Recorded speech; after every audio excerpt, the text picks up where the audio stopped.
Friends, welcome to our channel. குழந்தைங்க பெரியவங்க எல்லாரும் ரொம்ப விரும்பி சாப்பிடக்கூடிய ஒரு பீட்ரூட் சாதம் எப்படி செய்யுதுன்னு பார்க்கலாம் வாங்க. இது ரொம்ப குயிக்காக செஞ்சிடலாம், ரொம்ப டேஸ்ட்டாகவும் இருக்கும். ஒரு வானிலையில் 1 ஸ்பூன் அளவுக்கு வெள்ளை உளுந்து எடுத்துக்கோங்க, 1 ஸ்பூன் கடலைப்பருப்பு சேர்த்துக்கோங்க, ஒரு 4 காஞ்ச மிளகாய், 3 ஸ்பூன் அளவுக்கு வேர்க்கடலை எடுத்துக்கோங்க. இது எல்லாத்தையும் நல்லா ஒரு ட்ரை ரோஸ்ட் பண்ணிக்கோங்க. எண்ணெய் விடக்கூடாது. ட்ரை ரோஸ்ட் பண்ணி அதை ஆறுனதுக்கப்புறமா அதை நல்லா பவுட்ரு பண்ணி எடுத்து வச்சுக்கோங்க. ஒரு வானல் எடுத்துகிட்டு அதில் 1 கரண்டி அளவுக்கு நல்லெண்ணெய் சேர்த்துக்கோங்க. எண்ணெய் நிறையா கூட சேர்த்துக்கலாம், டேஸ்ட்டாகவும் இருக்கும். அதில் 1 ஸ்பூன் பெருஞ்சீரகம் போட்டுக்கோங்க. அது பொரிஞ்சதும் ஒரு 4 பச்சை மிளகாவை பொடியாக கட் பண்ணி சேர்த்து நல்லா வதக்கிக்கோங்க.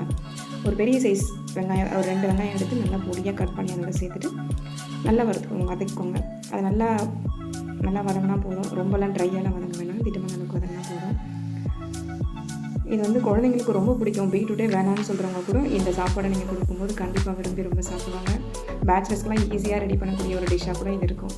ஒரே ஒரு பீட்ரூட் இருந்தால் போதும், ரொம்ப ஈஸியாக டக்குன்னு செஞ்சிடலாம். பிரேக்ஃபாஸ்ட்டுக்கோ இந்த மாதிரி லஞ்சுக்கோ குழந்தைங்களுக்கு நல்லாயிருக்கும். ஃப்ரெஷ்ஷாக கருவேப்பிலை இருந்தால் ஒரு கொத்து போட்டுக்கோங்க. கருவேப்பிலை நல்லா சேர்த்துக்கிட்டிங்கன்னா நல்லா டேஸ்ட்டாகவும் இருக்கும், உடம்புக்கும் ரொம்ப நல்லது. ஒரு பெரிய சைஸ் பூண்டு எடுத்து அதை நல்லா உரித்து தட்டி எடுத்துக்கோங்க. பூண்டு கண்டிப்பாக போடுங்க, உடம்புக்கு ரொம்ப நல்லது. பூண்டு போட்டு நல்லா வதக்கினதுக்கப்புறமா ஒரு 2 பீட்ரூட் எடுத்து அதை நல்லா நீல வாக்கில் பொடியாக கட் பண்ணிக்கோங்க.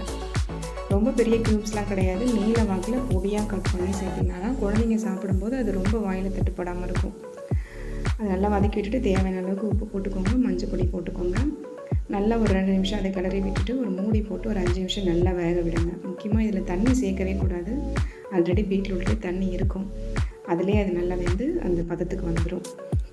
இந்த சமயத்துலேயே ஒரு பாத்திரத்தில் ஒரு 2 பேர் சாப்பிட்றதுக்கு தேவையான அளவுக்கு டிஷ்ஷு தான் இது.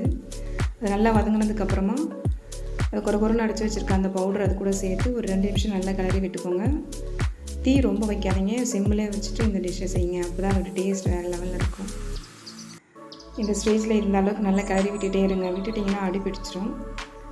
நல்லா ஒரு கொத்து அளவுக்கு மல்லித்தழையை நல்லா பொடியாக கட் பண்ணி அதோட தூவி விட்டுருங்க.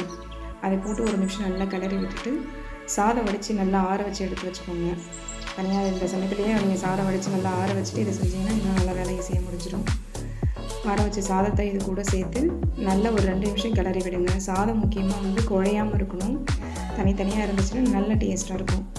திட்டமான பதத்தில் நல்லா கிளறி விட்டுட்டே இருங்க, விட்டுட்டாதீங்க.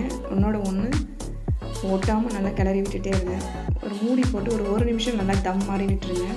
அந்த ஆவிலே இன்னும் கொஞ்சம் குக் ஆகும்போது இன்னும் நல்லா டேஸ்ட்டாக இருக்கும். இந்த டிஷ்ஷை கண்டிப்பாக ட்ரை பண்ணுங்கள். இது குழந்தைங்களுக்கு ரொம்ப பிடிக்கும். மறக்காமல் எங்கள் சேனலை சப்ஸ்கிரைப் பண்ணுங்கள். இந்த டிஷ்ஷை செஞ்சு பார்த்துட்டு எப்படி இருக்குன்னு கமெண்ட் பண்ணுங்கள். Thank you friends.